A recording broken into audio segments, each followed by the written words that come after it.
Good morning everyone. परम IAS के YouTube channel पे आप सभी का स्वागत है। जैसा कि आपको पता है कि डेली मेंस आंसर राइटिंग में हम लोग डेली जो है डे वाइज जो क्वेश्चन आपको मिलते हैं मेंस आंसर राइटिंग के, उसके वीडियो फॉर्म में आपको क्लास प्रोवाइड करवाई जाती है। तो पिछली जो क्लास हुई थी हम लोगों की वीडियो में वो डे 11 की थी, जिसपे हमने दो क्वेश्चन पे बात की। आज डे 12 में आपको जो दो क्वेश्चन मिले हैं उस पर हम लोग बात करेंगे। तो इसमें जो क्वेश्चन आपको मिला है ये पेपर 2 का है, इकोनॉमी वाला सेक्शन है।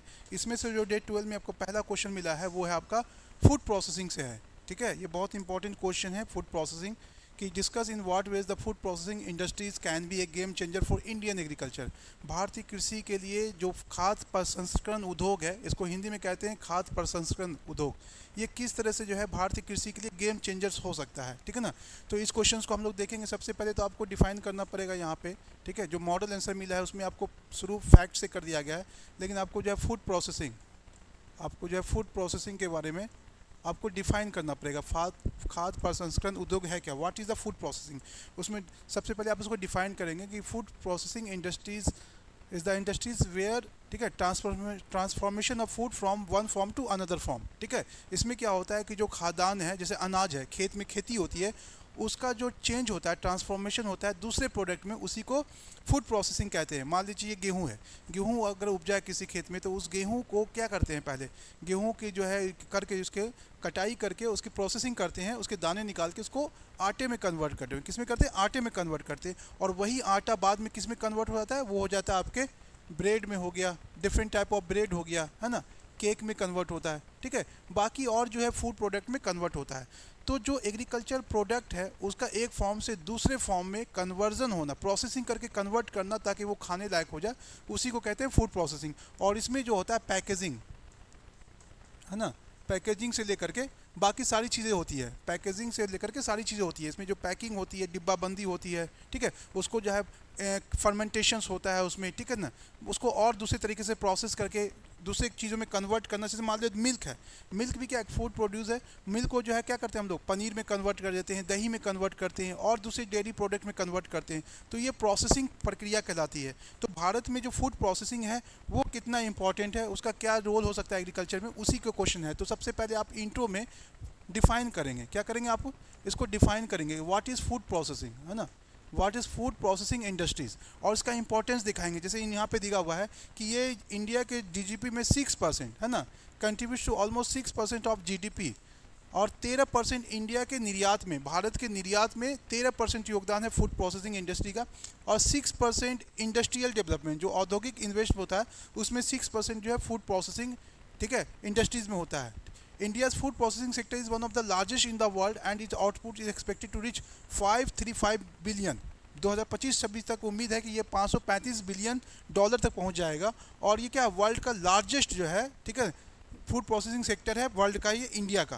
तो क्यों आपके इसके पीछे बताएंगे, आगे आप जाएंगे इस आंसर को जब कहेंगे तो उसमें आप दिखाएंगे सिग्निफिकेंस क्या है, what is the significance of food processing industry, महत्व क्या है, खाद्य प्रसंस्करण उद्योग का महत्व क्या है, क्या महत्व है इसका, क्या सिग्निफिकेंस है। तो चूंकि आपको पता है कि इंडिया क्या है, एक एग्रीरियन स्टेट है। कौन सा है, एग्रीरियन स्टेट है, एग्रीकल्चर कृषि प्रधान देश है। तो उस कृषि प्रधान देश में फूड प्रोसेसिंग इंडस्ट्रीज का बहुत बड़ा रोल हो जाता है, बहुत बड़ी भूमिका हो जाती है। तो एक एक करके उन सारी भूमिकाओं को आप दिखाएं कि how the food processing sector is very much important for the India's economy. सबसे पहला एब्जॉर्बिंग रूरल वर्कफोर्स, ये जो ग्रामीण क्षेत्र में कार्यबल है उसको अवशोषित करता है। जो ग्रामीण क्षेत्र की आबादी है उसको एक तरह का फूड प्रोसेसिंग में एक अच्छा प्लेटफॉर्म मिलता है, क्योंकि पता है कि फूड प्रोसेसिंग जो होती है आज भी हमारी कृषि ज़्यादातर ग्रामीण क्षेत्रों में होती है, कृषि कार्य जो है ग्रामीण क्षेत्रों में होती है। तो वहाँ पे जो डिस्गाइज लेबर है, जो खेतों में लगे हुए अननेसेसरी लोग हैं, उसको कहीं ना कहीं ये रोजगार दे सकता है। तो और उनके वर्कफोर्स को क्या करता है, ये एब्जॉर्ब करता है। तो सबसे पहला जो पॉइंट है वो है कि ये ग्रामीण क्षेत्र की जो बेरोजगार है उनको एक तरह का रोजगार प्रोवाइड करवा सकता है, या उसको उस काम में लगा सकता है, या एब्जॉर्ब कर सकता है। दूसरा जो पॉइंट्स है इसमें आपको, ठीक है, वो है आपका क्रॉप डाइवर्सिफिकेशन। क्रॉप डाइवर्सिफिकेशन का मतलब है कि different types of inputs this creating an incentive for the farmers to grow and diversity crops. मतलब कि खेत में डिफरेंट तरह के क्रॉप्स जो है उपजाए जाए, एक ही तरह के क्रॉप्स ना हो, डिफरेंट तरह के क्रॉप्स जो है अकॉर्डिंग टू द रिक्वायरमेंट हम उसमें खेती कर सकते हैं। और ये क्या करता है, ये क्रॉप्स डाइवर्सिफिकेशन, और इसको हिंदी में कहते हैं फसल विविधीकरण, ठीक है, उसके लिए भी जो है एक प्लेटफॉर्म प्रोवाइड करवाता है, उसके लिए भी उसको बूम करता है। तीसरा है कंट्रीब्यूशन ऑफ इकोनॉमी। भारतीय अर्थव्यवस्था में खाद्य प्रसंस्करण उद्योग का बहुत बड़ा योगदान है। कैसे है, इसमें आप देखेंगे कि 12% of the GDP in the world, food processing industry accounts for about 12% of the GDP in India. With further growth in the industrial, this share is expected to increase in the futures.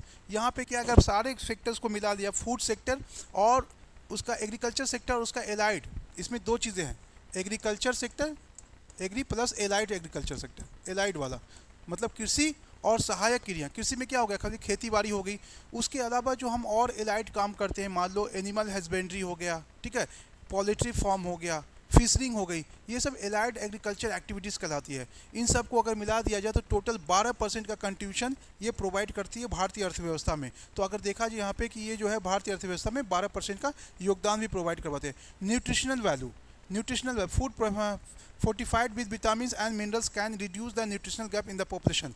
इसका एक चीज़ और बहुत महत्वपूर्ण योगदान है, वो क्या है, पोषण के क्षेत्र में। क्या, पोषण के क्षेत्र में। पोषण के क्षेत्र में कैसे हो सकता है, आप देखिए कि कुछ ऐसे क्रॉप्स होते हैं, अगर उसमें कुछ एक्स्ट्रा मिला दिया जाए, भारत के क्षेत्र में खास करके हिंदी बेल्ट में, बिहार हो गया, एमपी हो गया, छत्तीसगढ़ हो गया, यहाँ पे बौनेपन की समस्या देखी जाती है। डॉर्फ हाइट जो होती है, एवरेज हाइट वो कम होती है, ठीक है। कहीं पे आपने देखा होगा इंडिया में महिलाओं में, खास करके लड़कियों में जो है वो एनीमिया की प्रॉब्लम देखी जाती है। एनीमिया बहुत कॉमन प्रॉब्लम है यहाँ पे, आयरन की कमी। तो वैसी बीमारियाँ जो एनीमिक हो गई हो, या जहाँ पे बौनापन हो, या ग्वाइटर की प्रॉब्लम हो, तो फूड में ही अलग से मिनरल्स या विटामिन मिला दिए जाएँ। जैसे आटे में विटामिन मिला दिया जाए, विटामिन ए मिला दिया जाए, चावल में विटामिन ए मिला दिया जाए, ठीक है, नमक में आयोडीन मिला दिया जाए, ठीक है। तो इससे क्या होगा कि जो न्यूट्रिशनल इशू है, जो पोषण से रिलेटेड इशू है, जिसकी वजह से बौनापन हो गया या एनीमिया की प्रॉब्लम हो गई, या बाकी और जो प्रॉब्लम है जो हेल्थ रिलेटेड है, जो न्यूट्रिशन की कमी की वजह से होती है, उसमें हम प्रोसेस करके उस विटामिन को या मिनरल्स को मिला के हम उसको रोक सकते हैं या उस चुनौती का सामना कर सकते हैं। तो न्यूट्रिशनल वैल्यू भी बहुत ज़्यादा होती है, पोषण से संबंधित जो है ये बहुत भूमिका निभाता है। एक्सपोर्ट पोटेंशियल, इसके पास जो है एक्सपोर्ट पोटेंशियल भी बहुत ज़्यादा है। आपको पता है कि इंसान आज के समय में काम नहीं करना चाहता है, लाइफ बहुत बिजी हो गई है, तो फूड प्रोसेसिंग करके इंसान को बना बनाया खाना उपलब्ध करवाना, ठीक है, आज प्रायोरिटी हो गई है। यूरोपियन कंट्रीज़ में आपने देखा होगा कि वो लोग हमारी तरह आटा गूंथना या चावल बनाना, दाल बनाना, ये सब चीज़ें नहीं करते। उनके पास पैकेज फूड होता है जो डिब्बा बंद होता है, ठीक है। तो प्रोसेसिंग फूड का डिमांड बहुत ज़्यादा है। तो इंडिया के पास चूँकि फूड प्रोसेसिंग के लिए बहुत अच्छा स्कोप है, तो यहाँ पे अगर आप देख सकते हैं कि ये जो है एक्सपोर्ट में भी बहुत बड़ा रोल प्ले कर सकता है, एक्सपोर्ट पोटेंशियल में बहुत बड़ा रोल प्ले कर सकता है। तो अगला जो पॉइंट्स है वो है आपका निर्यात वाला, फूड सिक्योरिटी, खाद्य सुरक्षा जिसको कहते हैं, कि फूड प्रोसेसिंग इंडस्ट्री, खाद्य प्रसंस्करण उद्योग हमारी खाद्य सुरक्षा में भी जो है बहुत बड़ा रोल प्ले करता है। खाद्य सुरक्षा का मतलब होता है कि जो देश की आबादी है, खास करके जो वीकर सेक्शन है, डिप्राइव सेक्शन है, उसको जो हर महीने खाद्यान्न मिलता है, ठीक है, उसमें भी जो है फूड प्रोसेसिंग इंडस्ट्री बहुत बड़ा रोल प्ले कर सकती है। क्योंकि हमारे यहाँ जो फूड प्रोडक्ट है वो जल्दी ख़राब हो जाते हैं, हमारे पास कोल्ड स्टोरेज की कमी है, तो जिसकी वजह से जो है खाद्यान्न सुरक्षा जो है बहुत इंपॉर्टेंट हो गई है। उसमें फूड प्रोसेसिंग मतलब कोई अनाज जो है वो अगर हम प्रोसेस करके उसको दूसरे फॉर्म में कन्वर्ट करके रख दें तो वो लंबे समय तक रह सकता है और हमारी फूड सिक्योरिटी के लिए बड़ा रोल प्ले कर सकता है। इंक्रीजिंग एक्सपोर्ट, हम तो बात कर दी कि जो इस तरह से जो है एक्सपोर्ट में रोल बढ़ता जा रहा है खाद्य पदार्थ का, उसमें भी जो है फूड प्रोसेसिंग बहुत बड़ा रोल प्ले करती है।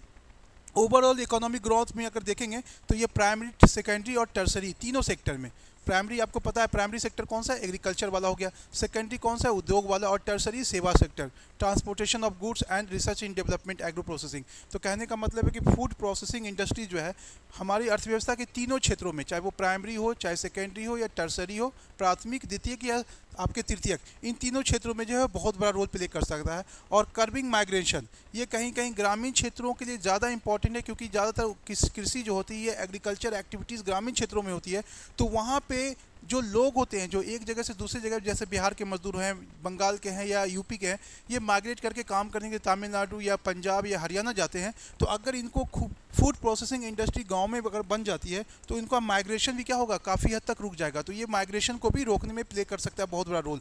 डबलिंग फार्मर्स इनकम, अभी आपको पता है कि राष्ट्रीय किसान आयोग ने कहा था कि 2022 तक किसानों की आय डबल करेंगे, लेकिन किसी वजह से वो डबल नहीं हो सकी। तो किसानों की आय को दुगनी करने में ये फूड प्रोसेसिंग इंडस्ट्री बहुत बड़ा रोल प्ले कर सकता है, जिससे किसानों की आय क्या होगी, डबल हो जाएगी। क्या हो जाएगी, डबल हो जाएगी, ठीक है ना। तो उसमें भी ये बहुत बड़ा रोल प्ले करेगा। और स्टेप्स क्या लिए गए सरकार द्वारा फूड प्रोसेसिंग इंडस्ट्रीज़ के लिए, कौन कौन से स्टेप्स लिए लिए गए हैं उस पर हम लोग बात करते हैं, कौन कौन से स्टेप्स लिए गए। तो उसमें आप देखेंगे तो गवर्नमेंट ऑफ इंडिया ने जो है फूड प्रोसेसिंग के लिए, चाहे इसके लॉजिस्टिक हो, स्टोरेज हो, प्रोसेसिंग के लिए बहुत सारे इनिशिएटिव लिए हैं। उन सब इनिशिएटिव को आपको इसके बारे में डिस्कस करना पड़ेगा, ठीक है ना। उसमें आप एक एक करके देखेंगे। प्रधानमंत्री किसान संपदा योजना, फूड प्रोसेसिंग के लिए जो सबसे इंपॉर्टेंट है, प्रधानमंत्री किसान संपदा योजना, इसको लॉन्च किया गया ताकि जो है फूड प्रोसेसिंग इंडस्ट्रीज़ को बढ़ावा मिले। और एक चीज़ और जो पॉइंट्स आपको लिखनी है कि फूड प्रोसेसिंग इंडस्ट्रीज़ इंडिया में क्या कौन सा है, इसको कहते हैं सनराइज सेक्टर। कौन सा सेक्टर? सनराइज। ये बहुत इंपॉर्टेंट पॉइंट है, इसके इंपॉर्टेंस को देखते हुए इसको सनराइज सेक्टर भी कहते हैं, सनराइज सेक्टर, ठीक है, सनराइज, सनराइज सेक्टर, ठीक है। इस उद्योग को क्या कहते हैं? Sunrise sector. इसको भी लिखेंगे, food processing industries is known as sunrise sector in India, ठीक है। तो और गवर्नमेंट की क्या इनिशिएटिव है उसको भी आप हाईलाइट करेंगे, ठीक है, जो फूड प्रोसेसिंग के लिए सरकार ने अभी तक प्रयास किए हैं, ठीक है। इसके अलावा आप इसमें देखेंगे चैलेंजेस क्या है, तो चैलेंजेस के बारे में बात कर सकते हैं हम लोग। चैलेंजेस के बारे में देखेंगे, इसमें चैलेंजेस देखेंगे कि extensive use of fertiliser, pesticides, ये बहुत बड़ा चैलेंज है कि हम फूड इंडस्ट्रीज़ में देखेंगे सबसे बड़ा चैलेंज क्या है कि बहुत ज़्यादा खाद का उपयोग होता है और कीटनाशक का उपयोग होता है जो पदार्थ के लिए, खाद्य पदार्थ के लिए नुकसानदेह होता है, ठीक है ना। May not be nutritionally balanced and may pose a health risk specially for children unless, ठीक है ना। ये सब है। Low value added in processing, इसमें जो है this is a major fragmentation of food processing capacity with a large unorganised segment and widespread use of primitive processing, this result in lower value addition at the processing stage specially from a nutrition point of view. Limited ability to control quality and safety, ये भी एक बहुत बड़ा issue है कि जो हमारे देश में फूड इंडस्ट्रीज में देखेंगे गुणवत्ता और सुरक्षा को नियंत्रित करने की सीमित अक्षमता इसमें देखने को मिलती है। लो कंज्यूमर अवेयरनेस, जो जनता है, जो उपभोक्ता है, उसके पास जो है फूड प्रोसेसिंग के बारे में बहुत कम जागरूकता है, उनके पास इसकी जानकारी नहीं है, ठीक है ना, कि फूड प्रोसेसिंग क्या होती है, उसमें फूड का वैल्यू क्या होता है, न्यूट्रिशन वैल्यू क्या होता है, इसकी कमी है उनके पास, ठीक है ना। अगला जो देखेंगे लास्ट में कंक्लूड करेंगे कौन कौन सी प्रधानमंत्री किसान संपदा योजना, ठीक है, किस प्रधानमंत्री किसान Sampada Yojana, Pradhan Mantri formulation of micro food processing enterprises, PMFME इसको कहते हैं, scheme and production link incentive, PLI इसको कहते हैं, will be help India to achieve its goal to become a developed nation by 2047 तक में भारत को एक विकसित राष्ट्र की श्रेणी में लाने के लिए फूड प्रोसेसिंग इंडस्ट्रीज भारत की कृषि एवं अर्थव्यवस्था GDP दोनों में महत्वपूर्ण रोल भूमिका या अदा कर सकता है। तो ये सारे पॉइंट्स को आप डिस्कस करेंगे, कंक्लूड करेंगे। जैसा कि मैं हर वीडियो क्लास में कहता हूँ कि आप अपने आंसर्स को जो है फ्लो चार्ट से दिखाएंगे। फ्लो चार्ट बहुत ज़रूरी होता है आंसर में। आप पैरा में लिखते हैं बिल्कुल ऐसे ही लिख देंगे तो उसमें आपके मार्क्स हो सकता है कि कम आए, तो कोशिश कीजिए कि अपने आंसर को जो पॉइंट्स दिए हुए हैं उसको पैरा में दिखाने की कोशिश कीजिए, ठीक है।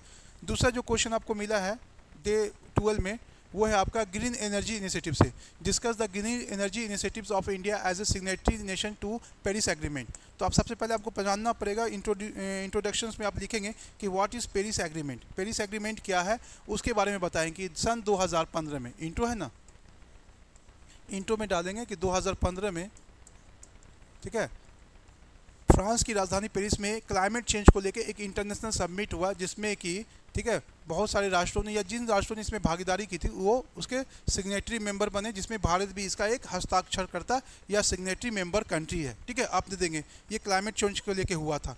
तो अब उसमें क्या था कि क्या क्या उस एग्रीमेंट में था, उसमें देखेंगे जो पेरिस समिट हुआ था 2015 में, उसमें कुछ एग्रीमेंट हुए थे, समझौते हुए थे। उसके कुछ पॉइंट्स हैं कि इसका इंडिया जो है एक सिग्नेटरी नेशन है और इसमें क्या था कि limit to global warming to below 2% Celsius and preferably limit is 1.5 Celsius compare to pre industrial levels. इसमें यह था कि अभी जो टेम्परेचर है उसको 2 डिग्री सेल्सियस क्या करना, कम करना, और इंडस्ट्रियल रिवोल्यूशन से पहले, ठीक है, जो कार्बन एमिशंस था, जो टेम्परेचर था उसको 1.5 डिग्री सेल्सियस से कम करना। ये 2 इम्पॉर्टेंट क्या थे इसके डिसीजंस थे जिसमें भारत ने भी हस्ताक्षर किया था।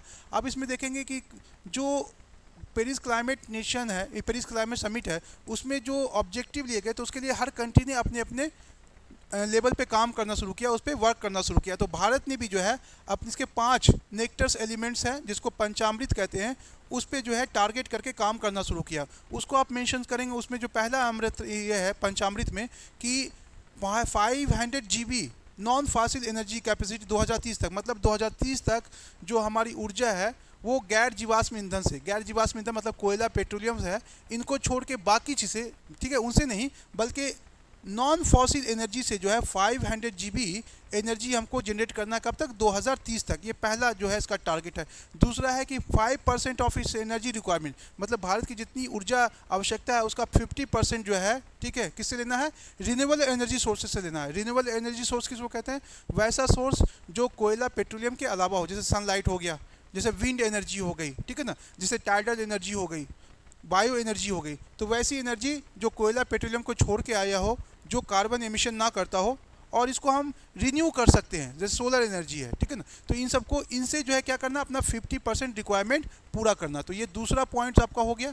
तीसरा जो पॉइंट है आपका, reduction of total project carbon emission by 1 billion tons from not to 230 2030 तक, ठीक है। 2030 तक टारगेट है कि कम से कम 1 बिलियन टन्स कार्बन एमिशन घटाना है हमको। अभी से आज 2024 है, 6 साल तक जो है, 6 साल के अंदर 1 बिलियन टन कार्बन एमिशन हमें क्या करना है, भारत को क्या करना है, रिड्यूस करना है। वो भी इसका एक टारगेट है। जो चौथा पॉइंट है आपका, वो है आपका reduction of the carbon intensity of economy by 45% by 2030, ठीक है, 2030 ओवर 2005। मतलब ये है, इसका मतलब कि जो कार्बन एमिशन 2005 में होता था, ठीक है, जितना कार्बन एमिशन होता था उसका 45% रिड्यूस करना है, 45% रिड्यूस करना है। ये भी 2030 तक का टारगेट है कि 2030 तक 2005 में जितना कार्बन एमिशन होता था उसका 45% भारत सरकार क्या करेगी, कम करेगी। और जो पांचवा जो है पंचामृत का जो ऑब्जेक्टिव है, achieving the target of net zero emission by 2070, ठीक है, कि 2070 तक भारत जो कार्बन एमिशन होता है उस समय तक क्या होगा, ज़ीरो हो जाए। मतलब कार्बन एमिशन क्या हो, ज़ीरो। इसका टारगेट कब तक है, 2070 तक है।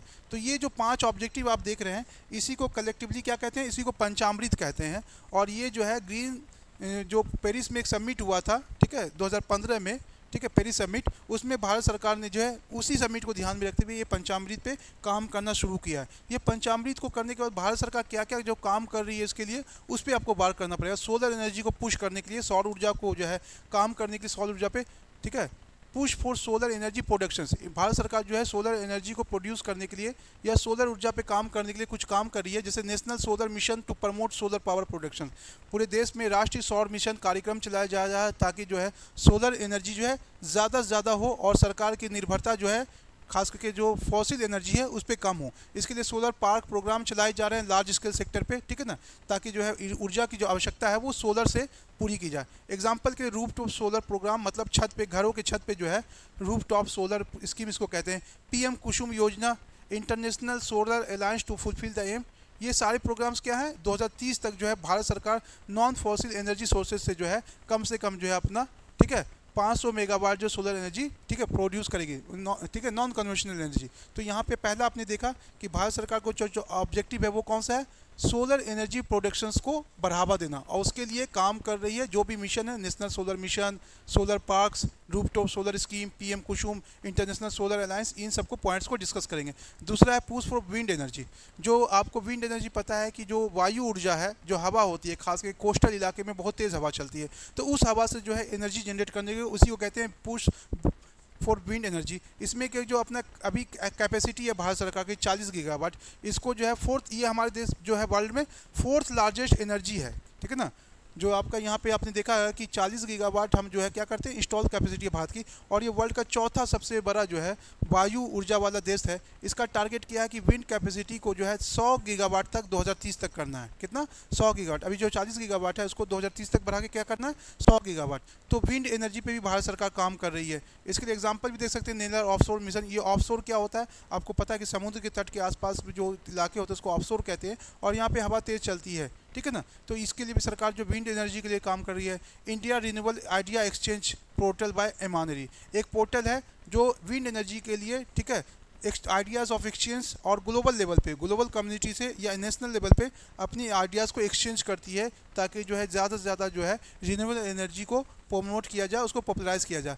Promotions for green energy corridors, green ऊर्जा को प्रमोट करने के लिए हरित ऊर्जा गलियारे को बढ़ावा देना। ये क्या है, ये जो है to synchronise the electricity produce from renewable energy sources with the conventional. जो कन्वेंशनल हमारा सोर्स क्या है, हम लोग कोयले से एनर्जी प्रोड्यूस करते हैं ज़्यादातर, ठीक है ना। तो जो कन्वेंशनल तरीका है उसकी जगह पे ग्रीन एनर्जी कॉरिडोर बनाया जाए। ग्रीन एनर्जी कॉरिडोर का मतलब होता है कि वैसा एनर्जी कॉरिडोर जिससे कम से कम जो है, जिस एनर्जी को प्रोड्यूस करने में कम से कम जो है इन्वायरमेंट को नुकसान हो या इन्वायरमेंट को जो है पोल्यूशन कम से कम हो। प्रमोशन ऑफ बायो एनर्जी, ठीक है। बायो एनर्जी पता है आपको कि बायो एनर्जी क्या होता है कि फॉसिल फ्यूल्स डिक्रीज करने के लिए हम जो खाद्य पदार्थ है या कृषि पदार्थ है उससे जो एनर्जी प्रोड्यूस करते हैं जिससे CO2 एमिशन नहीं होता, उसी को बायो एनर्जी कहते हैं। जैसे आपने देखा होगा गोबर गैस प्लांट से एनर्जी जनरेट करते हैं। तो इस तरह से जो है प्रमोशन किया जाए इनको, इससे जो है हमारी एनर्जी रिक्वायरमेंट खासकर ग्रामीण क्षेत्रों में आपने देखा होगा कि बायो गैस प्लांट जो है बनाए जाते हैं ताकि जो गाँव के क्षेत्र के लोग हैं उनकी एनर्जी रिक्वायरमेंट को पूरा किया जा सकते। तो ये सब क्या है, ये सब एनर्जी जनरेशन के वैसे योजनाएं हैं, वैसी स्कीम है जिससे जो है कम से कम जो है मिनिमाइज तरीके से जो है पोल्यूशन होता है या CO2 एमिशन होता है, ठीक है। तो ये क्या है, ये इसलिए कर रहे हैं ताकि हमारा जो पेरिस समिट में जो हमने जो एग्रीमेंट पे साइन किया था, जो ऑब्जेक्टिव है उसको फुलफिल किया जाए। अगला है, इसमें आप डाल सकते हैं biomass based boiler technology was launch is Kurukshetra, Haryana के कुरुक्षेत्र में इसको लॉन्च किया गया, ठीक है। ये क्या है, ये एक बायोमास बेस्ड बॉयलर टेक्नोलॉजी है जिससे ऊर्जा उत्पन्न की जाती है। Push to energy green hydrogen. Green hydrogen क्या है कि हाइड्रोजन आपको पता है कि ये फ्यूचर फ्यूल है। हाइड्रोजन एक फ्यूचर फ्यूल है, एक एलिमेंट है, इसके जरिए जो एनर्जी जनरेट होती है इसमें कोई किसी तरह का कोई भी पोल्यूशन जनरेट नहीं होता है, ठीक है। तो अभी हम लोग देखा कि भारत सरकार ने ऐसी गाड़ियां भी लॉन्च की है जो हाइड्रोजन पे चलती है। तो हाइड्रोजन ऊर्जा को ध्यान में रखते हुए भारत में लोगों को जागरूक करना और hydrogen based research and analysis को बढ़ावा देना ताकि कोयले पे, पेट्रोल पे हमारी निर्भरता कम हो और हम हाइड्रोजन ऊर्जा की तरफ आत्मनिर्भर बने, जिससे जो है कम से कम CO2 तो एमिशन होता नहीं है, कम से कम इन्वायरमेंटल, ठीक है, डिग्रेडेशन हो या पर्यावरण को कम से कम नुकसान हो। ये सारी योजनाएं जो आपने देखी है ये भारत सरकार द्वारा 2015 में जो पेरिस समिट हुआ उसके समझौते को लागू करने के लिए और भारत को जो है 2070 तक, कब तक, 2070 तक ज़ीरो कार्बन एमिशन वाला राष्ट्र बनाने के लिए किया जा रहा है। तो जितनी भी योजनाएं हैं, ठीक है, आप फॉसिल एनर्जीज़ के लिए, वो सारे को आप लिखेंगे, मेंशंस करेंगे, उसके पॉइंट को डिस्कस करेंगे और लास्ट में कॉन्क्लूड करेंगे कि भारत सरकार, ठीक है, गैर पारंपरिक समझ ही गए आप कि गैर पारंपरिक, जैसे पारंपरिक क्या हो गया, पारंपरिक आपका हो गया कोयला हो गया, पेट्रोलियम हो गया। तो भारत सरकार गैर पारंपरिक ऊर्जा स्रोतों पे ध्यान दे रही है, खासकर solar energy, wind energy, geothermal energy, ठीक है, बायोगैस प्लांट वगैरह पे, ताकि जो पॉल्यूशन हो रहा है, जो इन्वायरमेंट का डिग्रेडेशन हो रहा है वो कम से कम हो और भारत सरकार के GDP में, ठीक है, ये ऐसा योगदान दे जिससे जो है इन्वायरमेंट को सस्टेन रख सके हम, पर्यावरण को नुकसान भी ना हो, इन्वायरमेंट सस्टेन रहे और हमारा डेवलपमेंट भी सस्टेन चले। तो यहाँ पे दो क्वेश्चन आज हम लोगों ने देखा। पहला जो क्वेश्चन था आपका वो था फूड प्रोसेसिंग इंडस्ट्री, उसको डिफाइन करेंगे, उसके सारे पॉइंट्स को लिखेंगे, GDP में क्या कंट्रीब्यूशन, उसके पॉइंट को मेंशन करेंगे। और दूसरा जो हम लोगों ने देखा था वो था आपका ग्रीन एनर्जी के बारे में कि जो ग्रीन एनर्जी है उसके लिए भारत सरकार क्या प्रयास कर रही है। तो उसमें आप इंट्रो देंगे। 2015 में अंतर्राष्ट्रीय, ठीक है, इन्वायरमेंटल क्लाइमेट चेंज पे एक सम्मेलन हुआ था जो उसमें भारत भी एक हस्ताक्षरकर्ता राष्ट्र बना। उसमें कुछ ऑब्जेक्टिव थे, उसमें ऑब्जेक्टिव ये थे कि इन्वायरमेंट में जो ग्लोबल वार्मिंग हो रही है उसको 2 डिग्री सेल्सियस कम करना और प्री इंडस्ट्रियल लेवल पे, औद्योगिक क्रांति से पहले, ठीक है, जो तापमान था उसको 1.5% कम करना, 1.5 डिग्री सेल्सियस कम करना, ये एक ऑब्जेक्टिव था। उसी दोनों ऑब्जेक्टिव को फुलफिल करने के लिए भारत सरकार पंचामृत नाम से योजनाएं चला रही है। उसमें सौर ऊर्जा है, उसमें विंड एनर्जी है, उसमें बायो एनर्जी है, उन सब पे काम कर रही है। और ग्रीन एनर्जी के लिए सरकार क्या क्या इनिशिएटिव ले रही है उस पर आपको बात करना है। तो ये दोनों क्वेश्चन था जिसको आज हम लोगों ने देखा। कल हम लोग डे 13 के जो क्वेश्चंस मिले हैं उस पर बात करेंगे कि डे 13 के क्वेश्चंस को डिस्कस करेंगे हम लोग, ठीक है ना। तो चलिए आज हम लोगों ने जो किया वो 2 क्वेश्चंस था वो कर लिया। आपको कोई भी डाउट हो, कुछ भी अगर पूछना हो तो आप ग्रुप में मैसेज करके पूछ सकते हैं, ठीक है। तो चलिए आप अपनी तैयारी करते रहे। कल मिलते हैं एक नए वीडियो में। कल नए टॉपिक पे हम लोग बात करेंगे डे 13 पे।